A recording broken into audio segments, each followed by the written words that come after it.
Hi, ഞാൻ ആദിഷ്. ഇന്നത്തെ വീഡിയോയിലൂടെ നമ്മൾ ഡിസ്കസ് ചെയ്യാൻ പോകുന്നത് ഒരു വ്യക്തിക്ക് എങ്ങനെയാണ് മെൻ്റൽ മെസ്സേജ് അയക്കാൻ സാധിക്കുക എന്നതിനെ പറ്റിയാണ്. എല്ലാവർക്കും എൻ്റെ പുതിയ വീഡിയോയിലോട്ട് സ്വാഗതം. ഈ ഒരു ടോപ്പിക്ക് വളരെ ഡീപ്പായിട്ട് ഞാൻ ചർച്ച ചെയ്യുന്നതിന് തൊട്ട് മുൻപായിട്ട് ഇതിൻ്റെ കുറച്ച് ബേസിക് വശങ്ങൾ പറയാം. ടെലിപ്പതി എന്ന് പറയുന്നതിനെ പറ്റി നിങ്ങൾ പലപ്പോഴും കേട്ടിട്ടുണ്ടായിരിക്കും.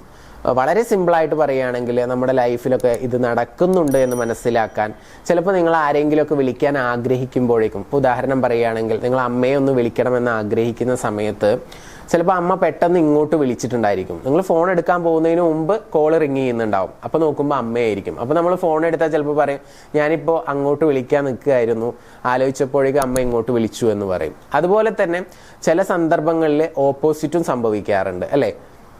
നമ്മൾ അങ്ങോട്ട് വിളിക്കുന്ന സമയത്ത് അവർ നമ്മളോട് ഇങ്ങോട്ട് പറയും, ഞാനിപ്പോൾ അങ്ങോട്ട് വിളിക്കാനൊന്ന് ആഗ്രഹിച്ചേ ഉള്ളൂ, അപ്പോഴേക്കും നീ ഇങ്ങോട്ട് വിളിച്ചെന്ന് പറയും. അപ്പോൾ ഇങ്ങനെ പലതും സംഭവിക്കുന്നുണ്ട്. ഇതിനെയാണ് ടെലിപ്പതി എന്ന് പറയുന്നത്. പക്ഷേ ഇത് നമുക്ക് പ്രാക്ടിക്കലായിട്ട് പരിശീലിച്ചുകൊണ്ട് അപ്ലൈ ചെയ്ത് റിസൾട്ട് ഉണ്ടാക്കാനായിട്ട് സാധിക്കും.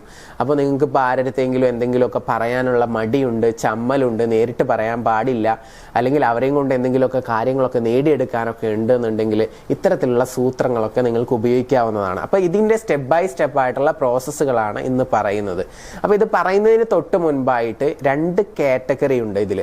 ചില ആളുകളെ സംബന്ധിച്ചിടത്തോളം അങ്ങോട്ട് മെൻ്റൽ മെസ്സേജ് അയക്കാനുള്ള കഴിവായിരിക്കും കൂടുതൽ. ചില ആളുകളെ സംബന്ധിച്ചിടത്തോളം ആരെങ്കിലുമൊക്കെ ഇങ്ങോട്ട് അയക്കുന്നത് സ്വീകരിക്കാനും അതിന് റെസ്പോണ്ട് ചെയ്യാനുള്ള കഴിവായിരിക്കും കൂടുതലായിട്ടും ഉണ്ടാവുക. അപ്പോൾ ഞാൻ നേരത്തെ പറഞ്ഞ ഉദാഹരണം തന്നെ എടുക്കുകയാണെന്നുണ്ടെങ്കിൽ, ഇപ്പോൾ നമ്മൾ അമ്മയെ വിളിക്കാൻ ആഗ്രഹിച്ചു, അമ്മ പെട്ടെന്ന് ഇങ്ങോട്ട് വിളിക്കുന്നു. അപ്പോൾ നമ്മൾ ആഗ്രഹിച്ചപ്പോഴേക്കും നമ്മളൊരു സെൻറ്ററാണ് അവിടെ, അമ്മ ഒരു റിസീവറാണ്. അപ്പോൾ ഇങ്ങനെ രണ്ട് കഴിവുള്ള ആളുകളും ഉണ്ടായിരിക്കും, ഒരു കഴിവുള്ള ആളുകളും ഉണ്ടായിരിക്കും. എന്തായാലും നമുക്ക് എല്ലാ കഴിവും നേടിയെടുക്കാം. ഇതെങ്ങനെയാണ് ചെയ്യേണ്ടതെന്നുള്ള സ്റ്റെപ്പ് ബൈ സ്റ്റെപ്പ് ആയിട്ടുള്ള പ്രോസസ്സ് പറയാം. സ്ഥിരമായിട്ട് മെഡിറ്റേഷനൊക്കെ ചെയ്യുന്ന ആളുകളാണെന്നുണ്ടെങ്കിൽ ഒറ്റ തവണ ചെയ്താൽ തന്നെ 100% റിസൾട്ട് ഉറപ്പാണ്. ഇനി സ്ഥിരമായിട്ട് മെഡിറ്റേറ്റ് ചെയ്യാത്ത ആളുകളാണെന്നുണ്ടെങ്കിൽ ഇന്ന് പറയാൻ പോകുന്ന ഈ സ്റ്റെപ്പുകൾ കുറച്ച് ദിവസം കണ്ടിന്യൂസ് ആയിട്ട് ഒന്ന് ചെയ്ത് നോക്കുക. അപ്പോൾ നിങ്ങൾക്കും റിസൾട്ട് കിട്ടും. ഒരു തവണ ചെയ്യുമ്പോൾ തന്നെ റിസൾട്ട് കിട്ടുമെന്ന് ഞാൻ ഒരിക്കലും ഉറപ്പ് തരുന്നില്ല. മെഡിറ്റേഷൻ സ്ഥിരമായി പ്രാക്ടീസ് ചെയ്യുന്ന ആളുകളാണെങ്കിൽ ഒന്നാമത്തെ തവണ തന്നെ റിസൾട്ട് കിട്ടും. അല്ലാത്തവർ കുറച്ച് ദിവസം കണ്ടിന്യൂസ് പ്രാക്ടീസ് വേണം. ഓക്കെ, എങ്ങനെയെന്നുള്ളത് നോക്കാം. അപ്പോൾ നിങ്ങൾ ആഗ്രഹിക്കുന്നുണ്ടോ ആർക്കെങ്കിലും ഒക്കെ മെസ്സേജ് അയക്കാൻ? അങ്ങനെ ഉണ്ടെങ്കിൽ നിങ്ങൾ താഴത്ത് യെസ് എന്ന് കമൻറ്റ് ചെയ്യുക. അപ്പോൾ ഒന്നാമതായിട്ട് നിങ്ങൾ ചെയ്യേണ്ടത് ശാന്തമായിട്ടുള്ള ഒരു സ്ഥലം കണ്ടെത്തുക. അവിടെ പോയിട്ട് നിങ്ങളുടെ മൈൻഡിനെ ജസ്റ്റ് ഒന്ന് കാമാക്കണം. അതിന് വേണ്ടിയിട്ട് കുറച്ച് ബ്രീത്തിങ് ചെയ്യാം. അപ്പോൾ കണ്ണടച്ചുകൊണ്ട് ഒരു 20 ബ്രീത്തെങ്കിലും എടുക്കുക എന്നുള്ളതാണ്. എടുത്തിട്ട് വിടുക. അപ്പോൾ നിങ്ങളൊന്ന് ജസ്റ്റ് കാമാവും. കാമായതിന് ശേഷം ഞാൻ പറഞ്ഞു, കണ്ണടക്കാൻ ഓൾറെഡി പറഞ്ഞിട്ടുണ്ട്. അപ്പോൾ ഇരിക്കുകയാണ് നിങ്ങൾ ചെയ്യുന്നത്. അത് എവിടെയാവാം, ചെയറിലാവാം, അല്ലെങ്കിൽ പുറത്ത് സറൗണ്ടിങ്സിൽ എവിടെയെങ്കിലും ആണെങ്കിൽ എവിടെയാണോ സൗകര്യമുള്ളത് അവിടെ നിങ്ങൾ കംഫർട്ടായിട്ട് ഇരിക്കുക എന്നുള്ളതാണ്. കണ്ണടക്കുന്നു, ബ്രീത്ത് എടുക്കുന്നു. അത് കഴിഞ്ഞ് കാമായതിനു ശേഷം നിങ്ങൾ ആർക്കാണോ മെൻ്റൽ മെസ്സേജ് അയക്കാൻ ആഗ്രഹിക്കുന്നത് ആ വ്യക്തി നിങ്ങളുടെ മുൻപിൽ ഉള്ളതായിട്ട് സങ്കല്പിക്കുക, ഇമാജിനേഷനിൽ കൊണ്ടുവരിക.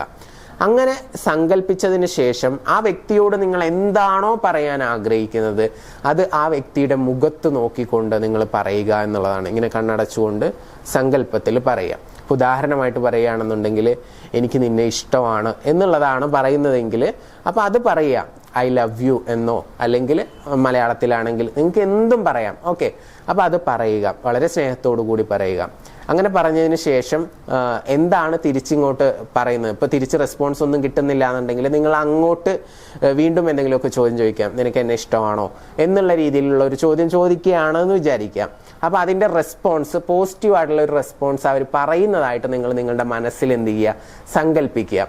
അപ്പോൾ നിങ്ങൾ കേൾക്കണം. അവരുടെ ശബ്ദം നിങ്ങളുടെ സങ്കല്പത്തിൽ നിങ്ങൾ കേൾക്കുക. ഇഷ്ടമാണോ എന്ന് പറയുന്ന സമയത്ത് അവരെന്താണ് റെസ്പോണ്ട് ചെയ്യുന്നത്? ആണെന്നാണോ, അല്ലെങ്കിൽ വേറെ എന്തെങ്കിലും സ്നേഹത്തോടു കൂടി പറയുകയാണോ? അപ്പോൾ അത് വളരെ ഡീപ്പായിട്ട് നിങ്ങൾ ലിസൺ ചെയ്യുക, നിങ്ങളുടെ 5 സെൻസസ് വെച്ചുകൊണ്ട്. അങ്ങനെ ചെയ്തതിന് ശേഷം നിങ്ങൾ സ്വാഭാവികമായിട്ടും പോസിറ്റീവ്, നമുക്ക് എന്ത് റിപ്ലൈ വേണമെങ്കിലും നമുക്ക് എന്ത് ചെയ്യാം, ക്രിയേറ്റ് ചെയ്യാം. ആ ഒരു വൈബ്രേഷനിൽ വളരെ ഹാപ്പി ആയിട്ട് നിങ്ങളൊരു സ്മൈല് കൂടി കൊടുക്കുക. ആ ഒരു പോസിറ്റീവ് വൈബ്രേഷനിൽ നിങ്ങൾ ഒരു 30 സെക്കൻഡോ 1 മിനിറ്റോളം നിങ്ങൾ ഇരിക്കുക. ഓക്കെ, അങ്ങനെ ഇരുന്നതിന് ശേഷം പതിയെ നിങ്ങൾക്ക് എന്ത് ചെയ്യാം, പിന്നീട് വേണമെങ്കിൽ എന്തെങ്കിലുമൊക്കെ അങ്ങോട്ടും ഇങ്ങോട്ടും കമ്മ്യൂണിക്കേറ്റ് ചെയ്യണം എന്നുണ്ടെങ്കിൽ കുറച്ചുകൂടിയൊക്കെ അങ്ങോട്ടും ഇങ്ങോട്ടും കമ്മ്യൂണിക്കേറ്റ് ചെയ്യുന്നതായിട്ടുള്ള വിഷ്വൽസ് ഒക്കെ നിങ്ങളുടെ മനസ്സിൽ കാണാവുന്നതാണ്. അതിനുശേഷം പതിയെ നിങ്ങൾ വീണ്ടും ബ്രീത്തിങ് ചെയ്യുക. പതിയെ ഒരു 10 ബ്രീത്തൊക്കെ എടുത്ത് വിട്ട് മൈൻഡിനെ ഒന്നുകൂടി കാമാക്കിയതിന് ശേഷം 2 കൈകളും ഇങ്ങനെ കൂട്ടി തിരുമ്മിയതിന് ശേഷം നിങ്ങൾ കണ്ണിന് മുകളിൽ വെച്ച് പതിയെ കണ്ണുകൾ ഓപ്പൺ ചെയ്യാവുന്നതാണ്. അപ്പോൾ വളരെ ചെറിയൊരു പ്രോസസ്സാണ്, നിങ്ങൾക്ക് 5 മിനിറ്റ്സ് പോലും എടുക്കില്ല. അപ്പോൾ ഇത് മൈൻഡിനെ കാമാക്കിയിട്ട് വേണം ചെയ്യാൻ, ശാന്തമായ ഒരിടം വേണം. ഇതൊക്കെ പ്രത്യേകം പറയുന്നു. അപ്പോൾ ഒന്നാമത്തെ തവണ ചെയ്ത് റിസൾട്ട് കിട്ടിയില്ല എന്നുണ്ടെങ്കിൽ തുടർച്ചയായിട്ട് കുറച്ച് ദിവസങ്ങളിൽ ചെയ്യുക. അപ്പോൾ നിങ്ങൾക്ക് ഇതിൻ്റെ ആ ഒരു കറക്റ്റ് വേ കിട്ടിക്കഴിഞ്ഞാൽ 100% ഇത് സക്സസ്ഫുൾ ആവും. അപ്പോൾ നിങ്ങൾ ഇഷ്ടപ്പെടുന്ന, നിങ്ങൾ എന്തെങ്കിലുമൊക്കെ തുറന്നു പറയാൻ മടിക്കുന്ന, അല്ലെങ്കിൽ പറയണമെന്ന് ആഗ്രഹിക്കുന്ന, അല്ലെങ്കിൽ ആരുടെയെങ്കിലും അടുത്തിൽ നിന്ന് എന്തെങ്കിലുമൊക്കെ നേടിയെടുക്കാനൊക്കെ ഉണ്ടെന്നുണ്ടെങ്കിൽ അങ്ങനെയൊക്കെ മെൻ്റൽ മെസ്സേജ് അയക്കാം. ഇപ്പോൾ ഉദാഹരണമായിട്ട് പറയുകയാണെന്നുണ്ടെങ്കിൽ ഗൾഫിൽ നിന്നൊക്കെ ആരെങ്കിലുമൊക്കെ വരുന്നുണ്ടെങ്കിൽ അവർ എന്തെങ്കിലുമൊക്കെ നിങ്ങൾക്ക് വേണ്ടി കൊണ്ടുവരണം എന്നുണ്ടെങ്കിൽ പർച്ചേസ് ചെയ്യാനും അതൊക്കെ നമുക്ക് എന്ത് ചെയ്യാം, ഈ മെൻ്റൽ മെസ്സേജിലൂടെ അവർക്ക് അയക്കാവുന്നതാണ്. അങ്ങനെ അയച്ചു കഴിഞ്ഞാൽ അവർ നിങ്ങളെ ഓർക്കും. അവർ വരുന്ന സമയത്ത് നിങ്ങൾ എന്താണോ അയച്ചു കൊടുത്തത് ആ വസ്തു വാങ്ങിച്ചിട്ടായിരിക്കും വരുന്നുണ്ടായിരിക്കുക. അപ്പോൾ ഇങ്ങനെയൊക്കെ ഒരുപാട് സക്സസ് സ്റ്റോറീസ് എനിക്കറിയാം. അപ്പോൾ അതുകൊണ്ടാണ് ഓപ്പണായിട്ട് നിങ്ങളോട് പറയുന്നത്. ഇത് 100% സക്സസ്ഫുൾ ആവും. ഒന്ന് ചെയ്ത് നോക്കുക. നിങ്ങളുടെ റിസൾട്ടുകളൊക്കെ താഴത്ത് വന്നിട്ട് നിങ്ങൾ കമൻറ്റ് ചെയ്യുക കിട്ടിയതിന് ശേഷം. വീഡിയോ ഇഷ്ടപ്പെട്ടാൽ ലൈക്ക് ചെയ്യുക. നിങ്ങൾ ആദ്യമായിട്ടാണ് ചാനൽ കാണുന്നതെങ്കിൽ ചാനൽ സബ്സ്ക്രൈബ് ചെയ്യുക. നിങ്ങൾക്ക് ഇതിനെക്കുറിച്ച് കൂടുതൽ ഡീപ്പായിട്ട് പഠിക്കണമെന്ന് ആഗ്രഹിക്കുന്നുണ്ടോ? ഇതുപോലെയുള്ള പല പല ടെക്നിക്കുകൾ ലൈഫിൽ നമുക്ക് പല സന്ദർഭങ്ങളിലും ഉപയോഗിക്കാൻ പറ്റുന്ന ഒരു എക്സ്ട്രാ ഓർഡിനറി പേഴ്സണായിട്ട് മാറാൻ നിങ്ങൾ ആഗ്രഹിക്കുന്നുണ്ടോ? അങ്ങനെയെങ്കിൽ ഒരുപാട് കാര്യങ്ങൾ പഠിപ്പിക്കുന്ന ഒരു കോഴ്സാണ് പവർ യോഗി എന്ന് പറയുന്നത്. അതിൽ പവർഫുൾ ആയിട്ടുള്ള ഒരു മെഡിറ്റേഷൻ പഠിപ്പിക്കുന്നുണ്ട്. ആ മെഡിറ്റേഷൻ ചെയ്യുന്നത് മൂലം നമുക്ക് ഒരുപാട് വശീകരണ ശക്തികൾ നമുക്ക് കിട്ടും. അത് എങ്ങനെയൊക്കെയാണ് അപ്ലൈ ചെയ്യേണ്ടത് എന്നതിനെ പറ്റിയിട്ടൊക്കെ ഡീപ്പായിട്ട് ആ കോഴ്സിൽ പഠിപ്പിക്കുന്നുണ്ട്. താല്പര്യമുള്ള ആളുകൾക്ക് അതിൽ ജോയിൻ ചെയ്തുകൊണ്ട് കൂടുതൽ കാര്യങ്ങൾ പഠിക്കാവുന്നതാണ്. അതിൽ പറഞ്ഞിരിക്കുന്ന മെഡിറ്റേഷനും കാര്യങ്ങളൊക്കെ നിങ്ങൾ ചെയ്യുകയാണെന്നുണ്ടെങ്കിൽ ഈ ടെലിപ്പതിയൊക്കെ ഒറ്റ തവണ അപ്ലൈ ചെയ്യുമ്പോഴേക്കും നിങ്ങൾക്ക് 100% റിസൾട്ടായിരിക്കും. സോ അപ്പോൾ നിങ്ങൾക്കൊരു പവറിൻ്റെ ലോകത്ത് നിങ്ങൾക്ക് ജീവിക്കാനായിട്ട് സാധിക്കും. അപ്പോൾ നിങ്ങൾക്ക് എല്ലാവർക്കും അങ്ങനെ സാധിക്കട്ടെ. എല്ലാവർക്കും കോഴ്സ് അറ്റൻഡ് ചെയ്യാൻ കഴിയട്ടെ എന്ന് ആശംസിച്ചുകൊണ്ട് പ്രാർത്ഥിച്ചുകൊണ്ട് ഇന്നത്തെ വീഡിയോ ഞാനിവിടെ അവസാനിപ്പിക്കുകയാണ്.